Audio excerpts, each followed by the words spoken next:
Vote দেওয়ার জন্য serial number খুঁজে পাওয়া যায় না, অথবা আপনি শহরে থাকেন, আপনি কোন কেন্দ্রে বা কোন স্থানে ভোট দিবেন এটা আপনি জানেন না। তো আপনার যদি একটা স্মার্টফোন থেকে থাকে এটা আপনি দেখতে পারেন খুব ইজিভাবে। তো কিভাবে দেখবেন, তো চলুন আপনাকে দেখে দেওয়া যাক ফোনের স্ক্রিনে। তো এর জন্য আমরা সর্বপ্রথম গুগল প্লে স্টোরটা ওপেন করে নিচ্ছি। দেন গুগল প্লে স্টোর যাওয়ার পর আমরা সর্বপ্রথম সার্চ বারে যেয়ে সার্চ করব smart election management BD, so এটা সার্চ দিয়ে দিচ্ছি। তো দেন সার্চ দেওয়ার পরে এখানে এই যে অ্যাপসটুকু চলে আসছে, সো আমি ইনস্টল করেছি, এটা আমি খুলুন বাটনে চাপ দিয়ে দিচ্ছি। দেন এখানে আসার পর আপনার এখানে একটা ভাষা আসবে, যেটা আপনি ইংলিশে সিলেক্ট করবেন নাকি বাংলায়। সো আমি এটা বাংলা সিলেক্ট করে নিছি। তো এরপরে এখানে এই যে 11 দলীয় এখানে দেখবে 11, সো আমরা এই নির্বাচন এখানে চাপ দিয়ে দিব। তো এখানে আসার পরে এখানে ঢাকা, চট্টগ্রাম, রাজশাহী, মানে এখানে অনেকগুলো পাবেন।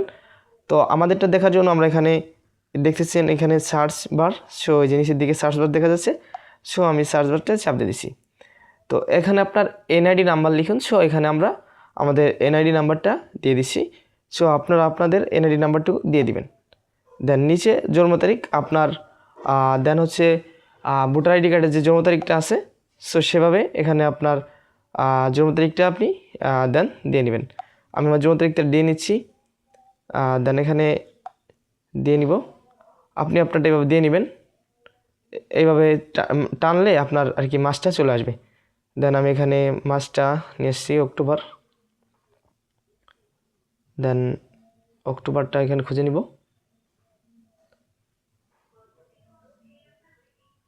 দেন অক্টোবরটা খোঁজা শেষ, তো এখানে ওকে দিয়ে দিচ্ছি। তো এখন আমরা এখন সার্চ অপশনটাতে সার্চ বারে আমরা চাপ দিয়ে দিব। দেন এই সার্চ বার দেখতেছেন, সো সার্চ বারে আমরা চাপ দিচ্ছি। তো চাপ দেওয়ার পর আমাদেরকে ফলাফলটা এখানে দেন দেখিয়ে দিবে, সে একটু অপেক্ষা করতেছি।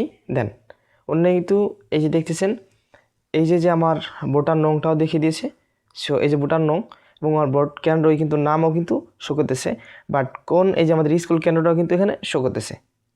সো আপনিও কিন্তু এভাবে দেখতে পারবেন আপনার ভোট কেন্দ্র এবং ভোটার নাম্বার এভাবে দেখতে পারবেন।